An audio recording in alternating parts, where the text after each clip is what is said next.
casi todo lo que yo he escrito ha nacido de eso que vos calificás, de estar un poco piantado, de estar en la luna, de estados de desatención.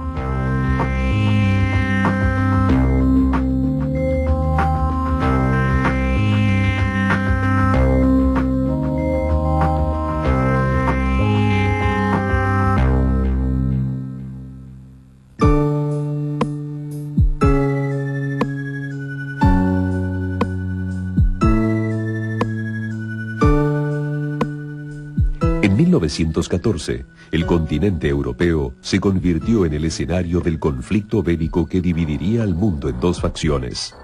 Había comenzado la Primera Guerra Mundial. Julio Florencio Cortázar nació en Bruselas el 26 de agosto de 1914. Las tareas diplomáticas de su padre, Julio Cortázar, lo habían llevado a Europa junto a su mujer, Herminia de Scott, ambos de origen argentino. Para entonces, la capital belga había sido ocupada por el ejército alemán.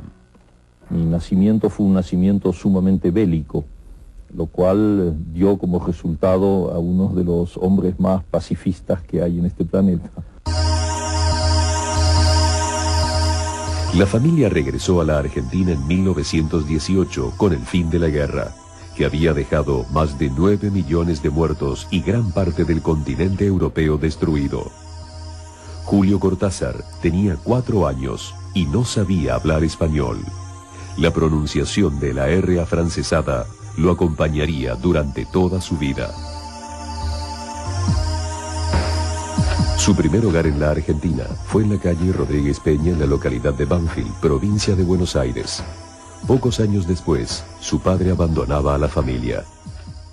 Yo tenía 6 años cuando mi padre se fue de mi casa para siempre, y en circunstancias que dejaron a mi madre en una muy mala situación económica y con 2 niños, una hermana mía que tiene un año menos que yo, mi único hermana, y yo, al cuidado de ella.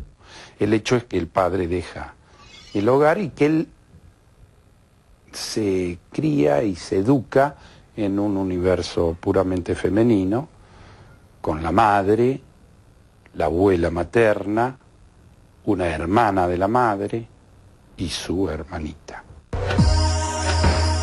De niño fueron frecuentes los brazos rotos y las crisis de asma. El miedo a las enfermedades perduraría y se trasladaría más tarde a sus escritos. Pero Julio vivía además otra realidad que no podía compartir con nadie. Mi noción de fantástico es una noción que finalmente no es diferente de la noción del realismo para mí, porque mi realidad es una realidad donde lo fantástico y lo real se entrecruza cotidianamente.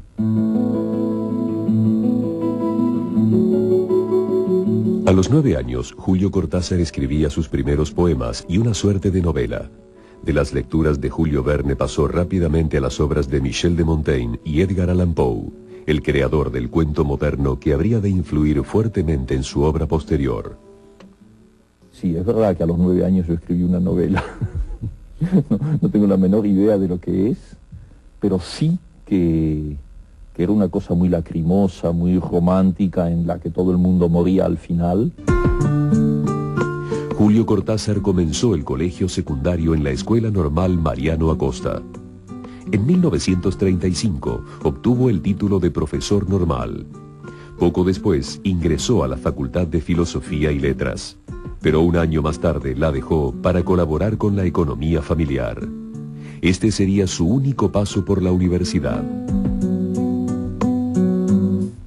Entre 1937 y 1943, Julio Cortázar ejerció como profesor en colegios de las localidades bonaerenses de Bolívar y Chivilcoy. Estos años de vida pueblerina le sirvieron para continuar con sus lecturas y estudiar idiomas. Por otra parte, él, ejerce la docencia secundaria durante 7 años en las adormiladas ciudades bonaerenses, donde la única posibilidad de supervivencia psicológica y espiritual era leer y leer y leer. En la Escuela Normal de Chivilcoy, Cortázar enseñó historia y geografía. Bueno, Julio Cortázar lo conocíamos en Chivilcoy como el profesor flaco y alto de la escuela normal, que tenía enamoradas a muchas chicas porque tan joven y tan brillante.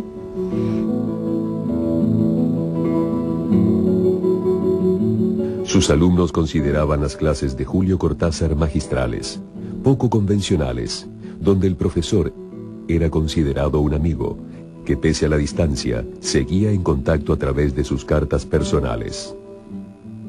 En la primera carta que me escribe en el año 44 desde Mendoza, en respuesta a una mía, que es muy linda, muy entrañable, porque empieza diciendo que había pasado tiempo y no recibía cartas nuestras, de sus queridos alumnos de primero B, y ya estaba pensando que lo habíamos olvidado, cosa que le producía mucho olor. Entonces dice, cuando, para gran alegría mía, llega su carta, y cómo no los voy a querer a ustedes, mis alumnos de...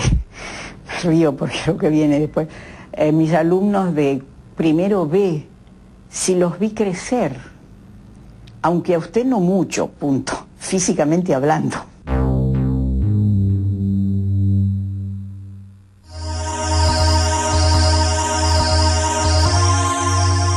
Desde 1943, una figura política había ido ganando cada vez mayor fervor popular. El coronel Juan Domingo Perón, desde la Secretaría de Trabajo, había impulsado algunas leyes que favorecían a las clases trabajadoras. A mediados de 1945, creció el descontento de los sectores conservadores, de los intelectuales y de algunos militares. En octubre, el presidente de facto Edelmiro Farrell pidió la renuncia de Perón y lo envió detenido a la isla Martín García. El 17 de octubre, un masivo movimiento popular ocupó la Plaza de Mayo, pidiendo su liberación. Perón fue liberado y comunicó a la multitud su ingreso en la política. En 1946, Juan Domingo Perón llegó al poder con el apoyo de las masas populares. El peronismo marcaría la vida del país y la de Cortázar, quien no simpatizaba con el movimiento. Desde un principio, el populismo peronista enfrentó a los sectores intelectuales pertenecientes a la alta burguesía criolla con las clases populares. Las universidades fueron intervenidas. Julio Cortázar regresó a Buenos Aires, abandonando la docencia para siempre. Él es opositor, creo yo que un opositor silencioso, nada demasiado llamativo, bueno, como lo era prácticamente el 98% de la intelectualidad de la época, ¿no? De la intelectualidad inclusive democrática, que veía en Perón una continuación latinoamericana o nacional de fenómenos fascistas europeos. En 1949, Cortázar publicó Los Reyes, el primer poema firmado con su nombre. En Buenos Aires se reunían los escritores, poetas y artistas más importantes del momento. Las revistas literarias constituían la vía de expresión de las últimas tendencias. Jorge Luis Borges dirigía entonces Anales de Buenos Aires. Fue allí donde Cortázar publicó su cuento Casa Tomada. Bueno, justamente ese cuento, el cuento Casa Tomada, por ejemplo, se ha querido ver, y la crítica por lo general lo ha visto, ¿no?, como una metáfora de la invasión peronista en la casa de la clase media. Cortázar diría más tarde que Casa Tomada estaba inspirado en una pesadilla. Los sueños serían una fuente recurrente en su obra. En 1948, Cortázar obtuvo el título de traductor público de inglés y francés. Por esa época, pasaba la mayor parte del tiempo libre escribiendo cuentos y leyendo. Solo veía a sus amigos, entre ellos Aurora Bernardes, una joven traductora española graduada en Filosofía y Letras, con quien pronto comenzó un noviazgo. En realidad Cortázar conoce, esto me lo cuenta a mí la propia Aurora, Es decir, ella había leído el cuento Casa Tomada y pensaba que se trataba de un autor extranjero. No había leído el nombre que firmaba el cuento, pero no se le había ocurrido que pudiera ser un argentino, nunca había oído hablar de él. Y una amiga común le dice un día, te voy a presentar a Julio Cortázar, y se citan en la confitería Richmond, en Florida. Y ahí lo conoce. Y bueno, seguramente ahí se produce el flechazo. Entre los jóvenes intelectuales de la oligarquía argentina existía la tradición de leer escritores extranjeros y estudiar en Europa. La oposición al gobierno peronista determinó a Julio Cortázar a solicitar una beca para estudiar en Francia. En 1951 consiguió sus propósitos. Poco después, se instalaría definitivamente en París. Julio fue como un exilado cultural. Él se fue por sobre todas las cosas porque era la época acá del primer peronismo, que estaba todo muy cerrado, se sentía como él lo dijo, lo escribió, que se sentía como en una cárcel en Buenos Aires. Yo sé que él se fue porque como todo el mundo tenía digamos, diferencias con el peronismo de Perón, del 45, del 50. ¿No? Digamos, con mucha simpatía te puedo decir, era gorila. Y yo se lo decía. Pero bien. El viaje coincidió con la publicación de su primer libro en Argentina. Bestiario reunía una cantidad de cuentos que había escrito por aquellos años. Para cierto grupo de lectores, el libro no pasó inadvertido. Significaba el ingreso a un mundo fantástico y desconcertante. Toda esa serie de cuentos de Bestiario son los primeros cuentos en que yo me sentí relativamente seguro de haber dicho lo que quería decir. Son cuentos fantásticos. Con su libro en el bolsillo, Cortázar se alejó de Argentina. Comenzaba un largo autoexilio, como luego se lo llamó, y se entablaba una relación conflictiva con su país, al que nunca dejaría de adorar.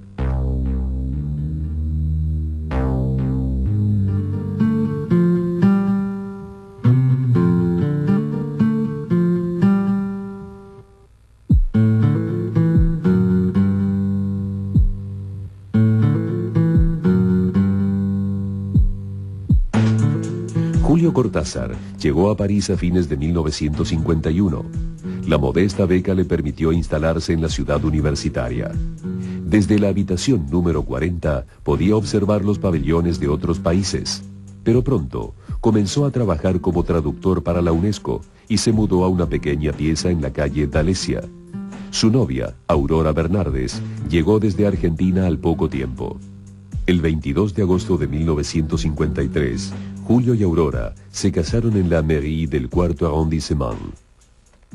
Fue qué decir, simplemente una confirmación, una institucionalización de una relación que ya era conyugal.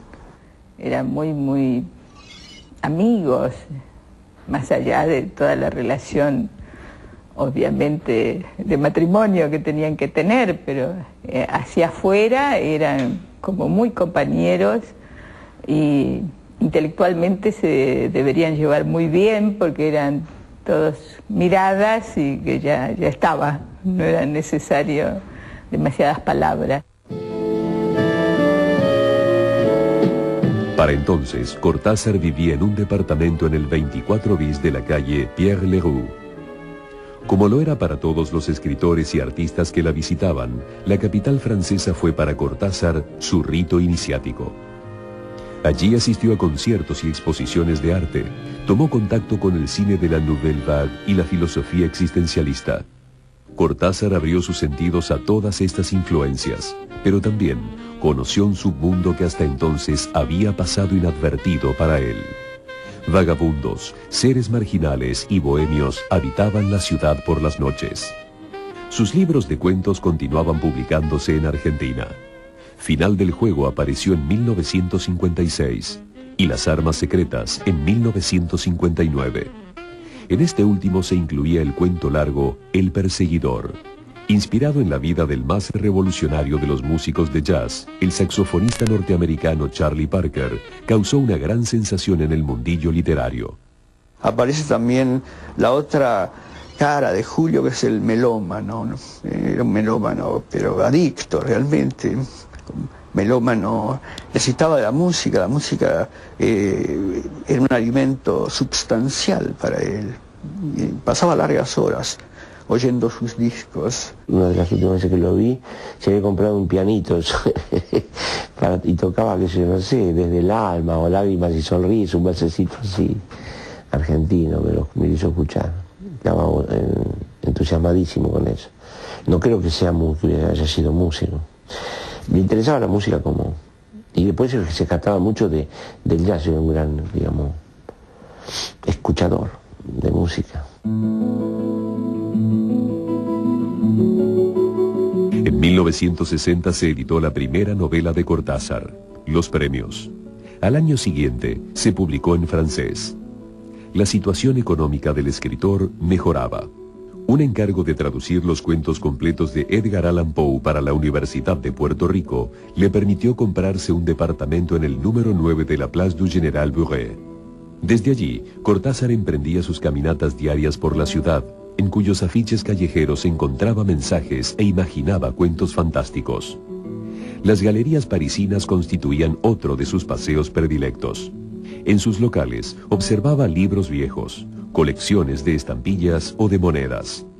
El otro cielo, cruzando la Galería Vivian, se encuentra en la Galería Güemes. Todo ese mundo de los pasajes era su cotidiano. Ahora, ¿cómo la administraba? ¿Cómo podía caucionar todos esos choques que le llegaban hacia él? Era la escritura. Una vez que estaba fijado, es como vos copiás el disco duro, lo pasás para saber guardarlo, porque si no la memoria se pierde.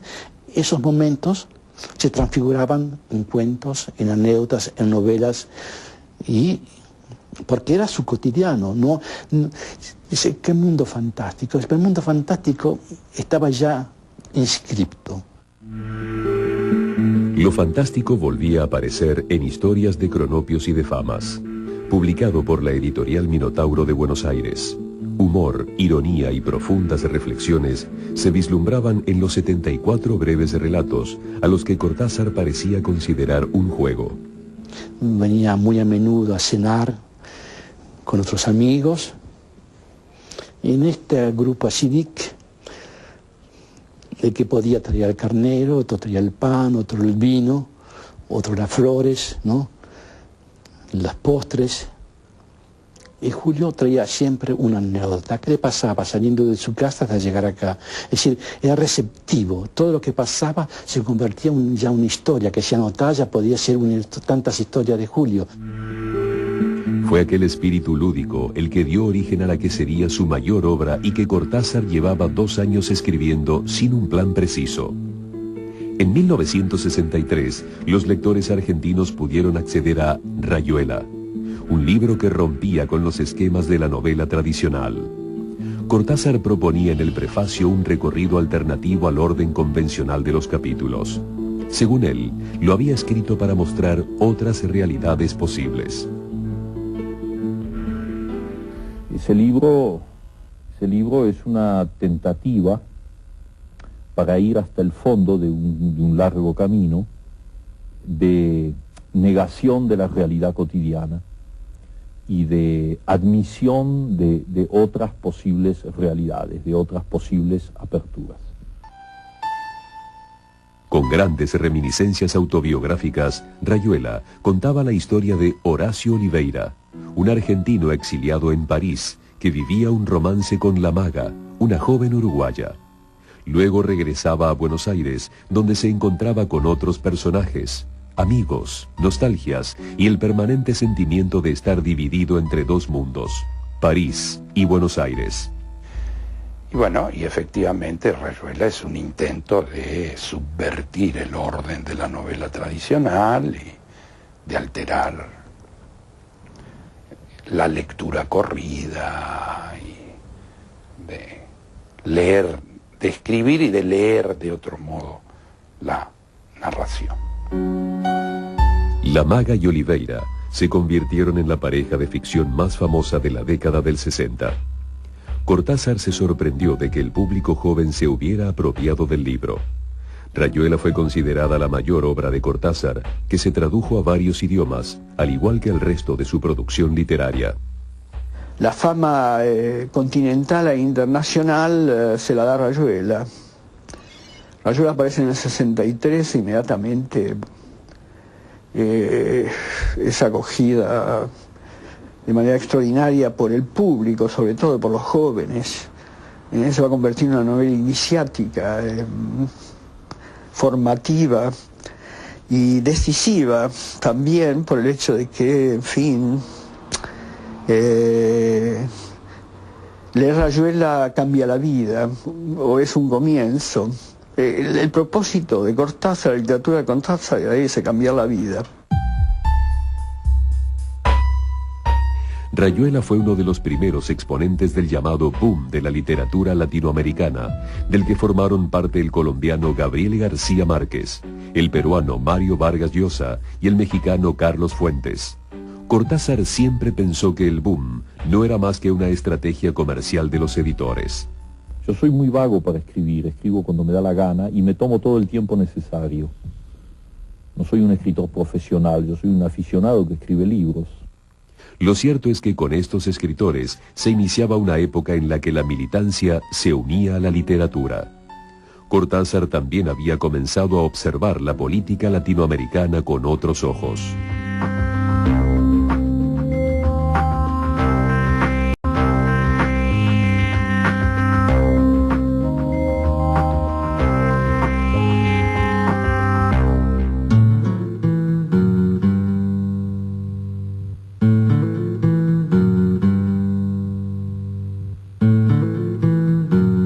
El 1 de enero de 1959, el movimiento guerrillero liderado por Fidel Castro y Ernesto Che Guevara había tomado el poder en Cuba, derrocando al dictador Fulgencio Batista.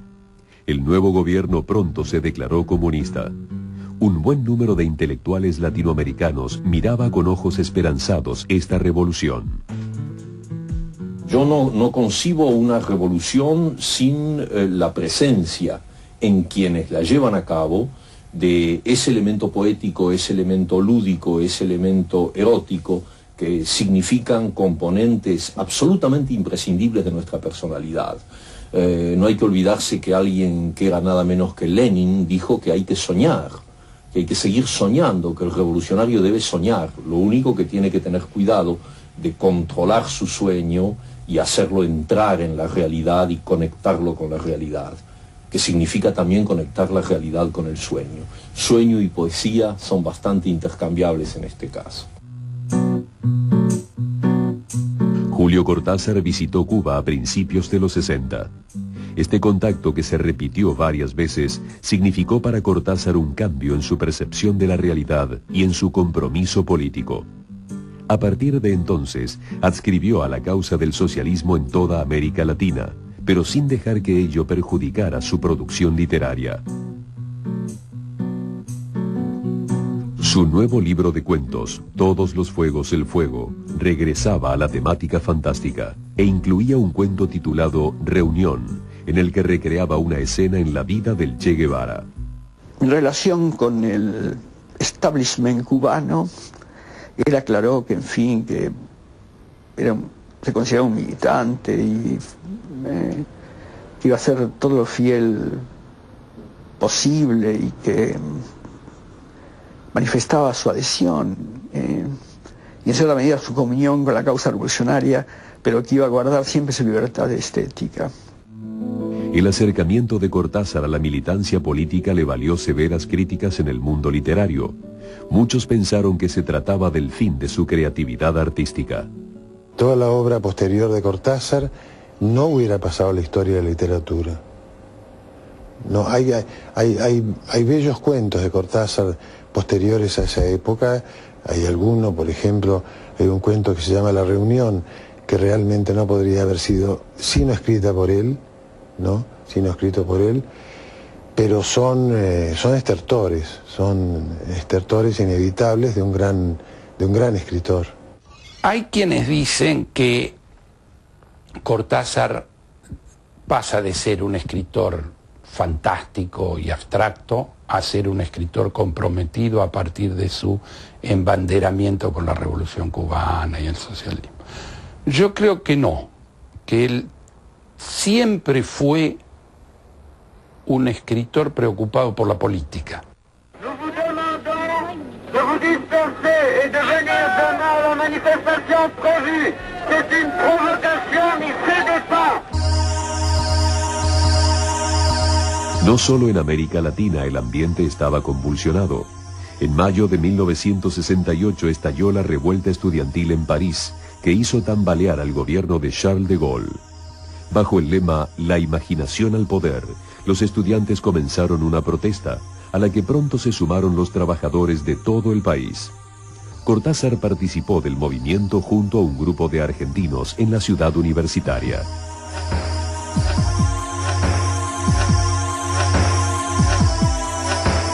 Algunos textos recogidos en las calles formarían parte de su libro Último Round, diseñado por el artista plástico argentino Julio Silva. Entonces nos atacamos ese libro que era Último Round, primer piso y planta baja, donde podían mezclarse en orden de alternancia esa imagen, que podía mezclarse y encontrar una especie de permutante, como su poesía permutante. Podía una ilustración servir a la otra, como un texto servir a lo otro. Decía que era un juego un poco chiflado, como diría el muchacho, pero que tenía su lógica en el juego tipográfico. En 1968 aparece la novela 62, Modelo para Armar, y se edita el libro Buenos Aires, Buenos Aires, con imágenes de las fotógrafas Sara Facio y Alicia D'Amico.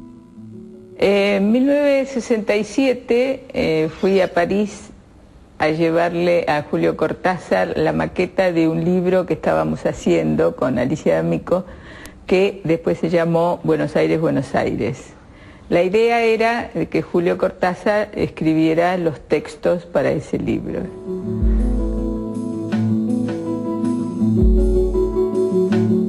A fines de los 60, Cortázar conoció a Ugné Carvelis, la encargada de las publicaciones latinoamericanas de la editorial francesa Gallimard. La relación de Cortázar con Aurora Bernardes estaba llegando a su fin.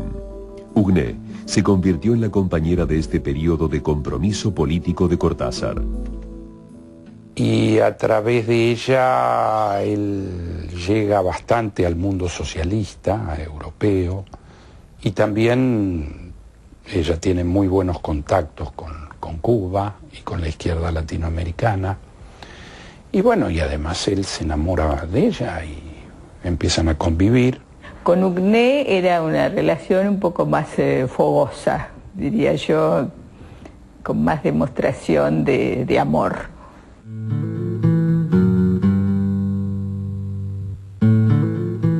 En la Argentina, la situación política era compleja. Con el peronismo proscripto desde 1955, gran parte de la intelectualidad se ubicaba ahora en la resistencia del movimiento y comenzaban a entrar en acción los grupos armados. Cortázar era cada vez más conocido en su país, pero también más criticado. Desde la derecha se lo consideraba comunista. La izquierda, por su parte, no aceptaba su lucha desde la comodidad parisina, a la que veía como una actitud burguesa.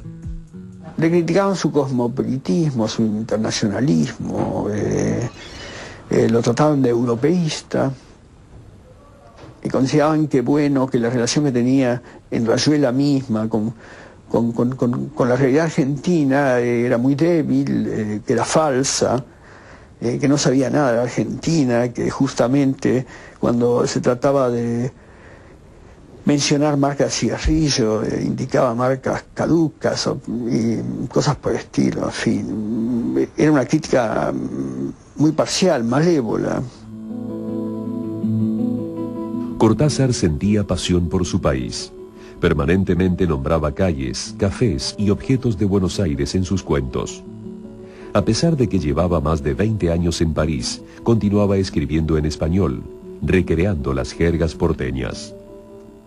Y una de las cosas, por ejemplo, que me decía yo no sé si me lo dijo o yo me di cuenta que le gustaba mucho, digamos, la relación con los argentinos y conmigo en especial, porque teníamos una forma de hablar que él había perdido, que hacía 20 años que no escuchaba más. También existían los artistas argentinos que admiraban la obra de Cortázar. En 1961, el director argentino Manuel Antín había adaptado al cine el cuento Cartas de Mamá en la película La Cifra Impar. Luego vinieron Circe y La Intimidad de los Parques del mismo director. Bueno, mi primer contacto, como es de suponerse, fue un contacto completamente literario, porque es descubrir a Julio Cortázar dentro de un libro, en el libro Bestiario. A raíz de eso tuve la sensación de que había encontrado al Cortázar escritor que era exactamente el Antín escritor que no podía ser, porque ya estaba Julio Cortázar y porque además escribía mucho mejor que yo los temas que a mí me interesaban. La Cifra Impar fue la primera adaptación fílmica de un cuento de Cortázar. El escritor quedó muy satisfecho al ver la obra del cineasta. Estábamos en la sala, en un microcine de un laboratorio, viendo La Cifra Impar, cuando se vio una escena de la película en la que el hermano mayor ve subir la escalera a su madre y, refiriéndose a la mujer de la cual estaba enamorado y que su madre no aceptaba en algún sentido, le dice: mamá, la madre le dice que Laura es vos, Laura es el nombre de la mujer. En ese momento Cortázar me tocó el hombro, puso la mano sobre mi hombro y me dijo: pibe, entendí mi cuento.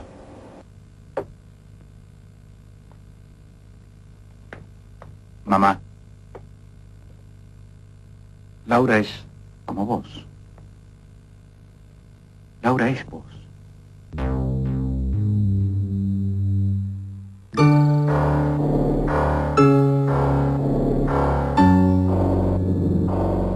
El 4 de noviembre de 1970, Chile festejaba la asunción de Salvador Allende, el primer presidente socialista del país. Cortázar asistió a la ceremonia. Su compromiso con la causa latinoamericana continuaba vigente. En 1973, luego de 4 años de trabajo, Julio Cortázar publicó Libro de Manuel, donde relataba la historia de un grupo de exiliados en París que planeaba el secuestro de un funcionario antiterrorista de un país americano para canjearlo por presos políticos. El libro fue un éxito y el escritor cedió el dinero de los derechos de autor a los abogados que defendían a los presos políticos. Ahora, cuando empecé a escribir el libro de Manuel, eso lo hice como si me lo hubiesen encargado.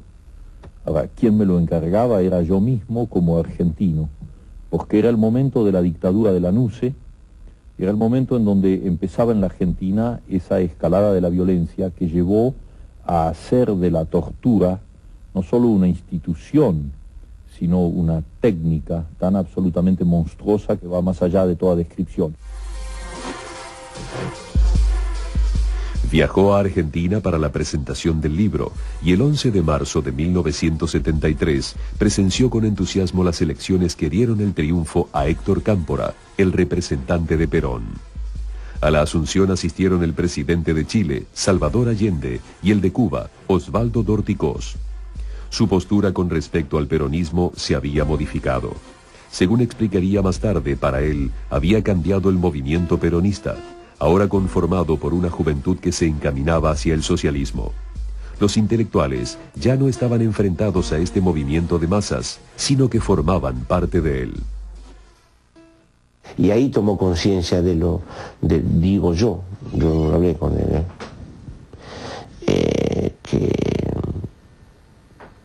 que había luchas, que se estaba luchando, que había un movimiento importante en Latinoamérica y que no era solamente el peronismo, que no era solamente los jóvenes peronistas, juventud peronista o la izquierda argentina, que no era solamente la juventud peronista, era mucha otra gente también.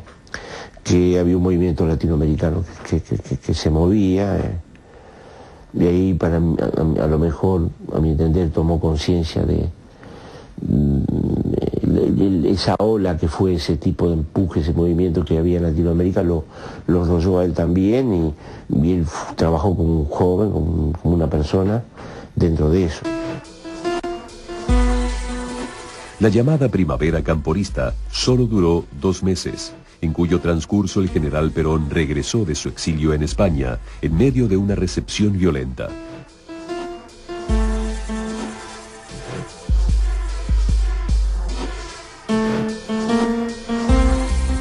Cámpora debió llamar a elecciones en las que Perón fue elegido presidente por tercera vez. Durante su breve mandato, Perón se fue alejando cada vez más de los sectores de la izquierda del movimiento. Hizo su aparición la Alianza Anticomunista Argentina, AAA, una organización paramilitar liderada por el ministro de Bienestar Social, José López Rega, quien desde hacía varios años era el secretario privado de Perón. La AAA cometió secuestros, desapariciones y asesinatos. Perón murió el 1 de julio de 1974 y lo sucedió su esposa, la vicepresidenta María Estela Martínez, conocida como Isabelita. El 24 de marzo de 1976, un golpe de Estado terminó con el cuestionado gobierno de Isabelita. Comenzaba la dictadura militar más sangrienta de la historia argentina, que dejaría un saldo de 30.000 desaparecidos, además de muertos y exiliados. Cortázar sintió la censura en carne propia. Su libro de cuentos, Alguien que anda por ahí, de 1977, fue prohibido en el país. Bueno, desde hace algún tiempo sé que soy un exilado. Ahora sé que soy verdaderamente un exilado, en el sentido más patético y más terrible de la palabra. En 1978, Julio Cortázar conoció en Montreal a Carol Dunlop, norteamericana de 31 años. Carol se había radicado en Canadá debido a su participación en movimientos contra la guerra de Vietnam. A los 65 años, Julio Cortázar se casó con Carol. Luego recordaría aquellos años como los mejores de su vida. Tuve la suerte de verlo de casualidad caminar por la calle con Carol, y como yo no voy a hacer cursi así como dos enamorados, pero bien, con mucha ternura, había un gran cariño entre ellos. Y bueno, y él la conocí y se enamora bastante. Creo yo que es el gran amor de su vida, Carol Dunlop, al punto que, bueno, conviven, viajan, viven mucho en Nicaragua por esa época, hasta piensan ir a radicarse a Nicaragua. Hay algunas cartas donde él habla. Tenían ese proyecto.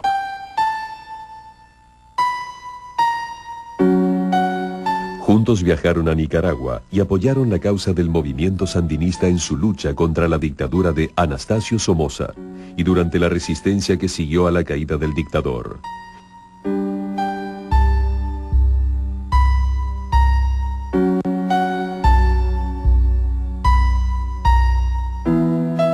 De estas experiencias saldrá el libro Nicaragua tan violentamente dulce. No olvido a aquel jerarca nazi de los años 30, no sé si Göring o Goebbels, que dijo: cuando oigo hablar de la cultura saco la pistola. La amenaza no era gratuita, porque cuando una cultura es como la que está creando y viviendo el pueblo de Nicaragua, esa cultura revolucionaria, y resulta inevitable que frente a ella se alcen una vez más las pistolas de quienes buscan esclavos, colonos o lacayos a quienes imponer la ley del amo. Si el pueblo sandinista muestra diariamente que está dispuesto a enfrentar esas pistolas, lo hace con una decisión que solo puede nacer de un sentimiento de plenitud humana. Cortázar poseía una personalidad cautivante. Su aspecto de niño en un cuerpo de gigante favorecía ese misterio que se creaba alrededor de su persona. Lo que me llamaba la atención era la altura. Estábamos hablando, todo perfecto, todo bien, y de golpe se paraba y se te iba la cabeza para verlo, porque era enorme. Medía casi 2 metros. Era muy, muy alto. Sobre todo las piernas larguísimas. No tanto la cabeza era muy normal, y el cuerpo también, pero las piernas eran muy, muy largas. Tenía una voz, y un encanto en la voz, que es como la mirada del cobra, ¿no? Tenés que prestar oído y encontrar en esas palabras todo un contexto, un contenido, y después a vos de descifrarla.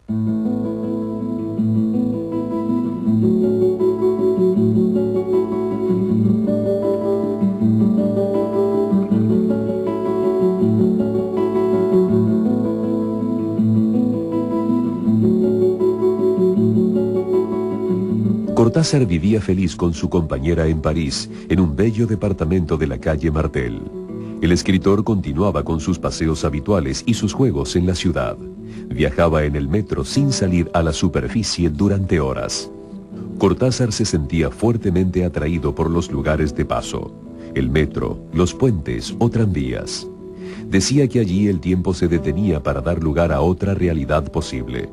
Así surgió el proyecto de Los Autonautas de la Cosmopista, un viaje de 33 días que realizarían el Lobo, es decir, Cortázar, y la Osita, como llamaba cariñosamente a su mujer.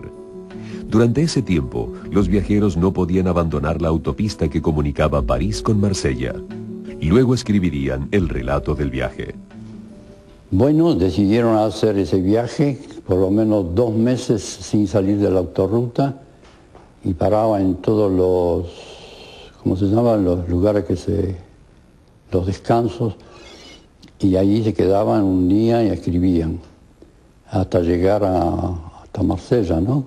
Al final de la autorruta, sin salir. Y cuentan los amigos que le llevaban comida.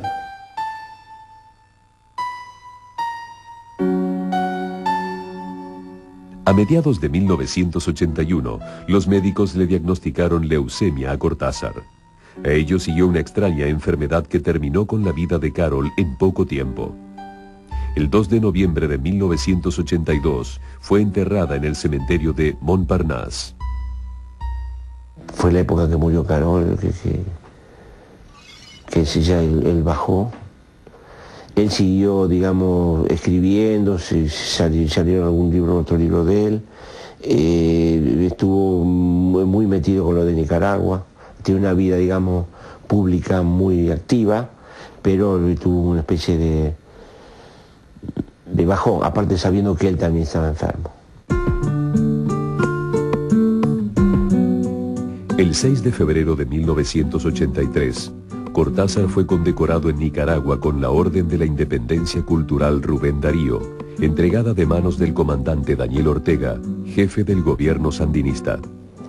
Para mí, la Orden Rubén Darío no es solamente esa alta distinción, sino que representa algo así como el fin de un larguísimo viaje por las tierras y los mares del tiempo, el término del periplo de una vida que entra en su ocaso sin ningún orgullo, pero sin bajar la cabeza. Y como sucede siempre en los periplos, en ese eterno retorno en que principio y fin se confunden y se concilian, yo pienso esta noche en mi lejana infancia, en mis primeras lecturas, en mi despertar a la poesía, mala y buena poesía de los manuales escolares y las bibliotecas familiares. Tras la muerte de su mujer, Cortázar se derrumbó anímicamente. Sin embargo, continuó escribiendo y decidió viajar una vez más a Buenos Aires, donde sus obras habían seguido editándose. El público argentino había visto aparecer libros de cuentos como Octaedro y Deshoras.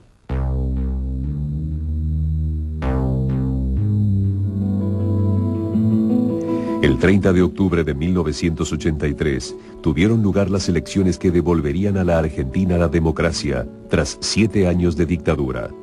El triunfo fue para el dirigente de la Unión Cívica Radical, Raúl Alfonsín. Cortázar se encontraba en Buenos Aires. Visitó a su familia y a algunos amigos.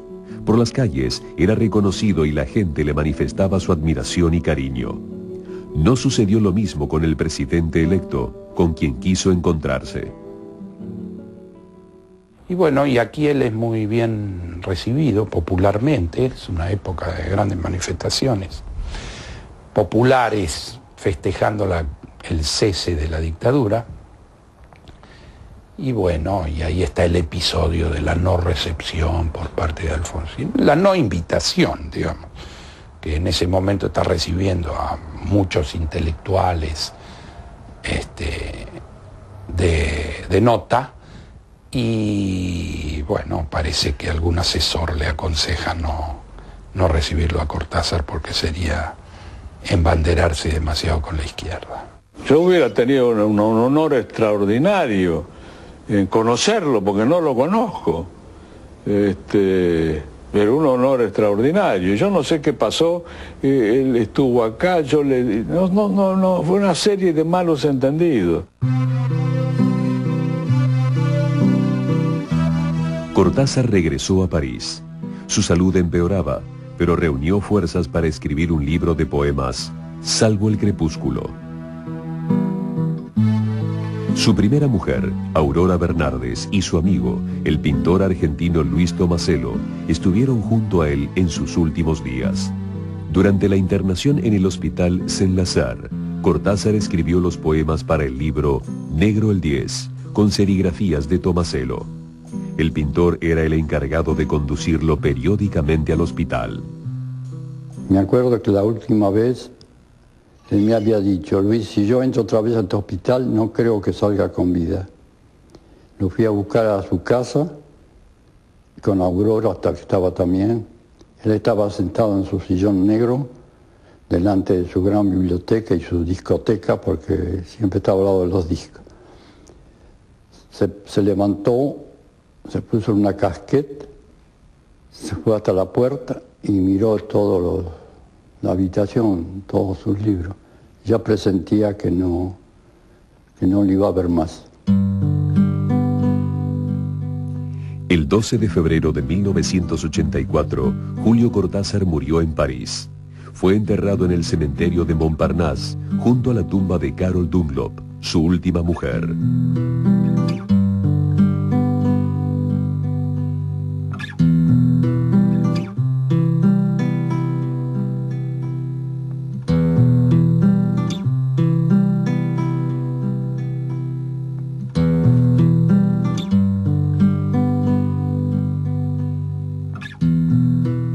Había gente amiga, había muchos amigos.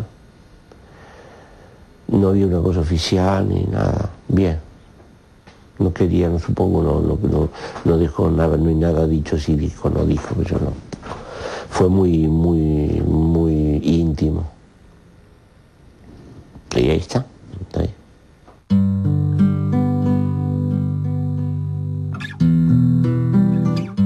Cortázar fue ante todo un hombre de muchos mundos, dividido entre París y Buenos Aires, entre la literatura y la militancia política, entre lo real y lo fantástico. A través de su gran obra literaria, Julio Cortázar legó a la humanidad la certeza de que otros mundos son posibles.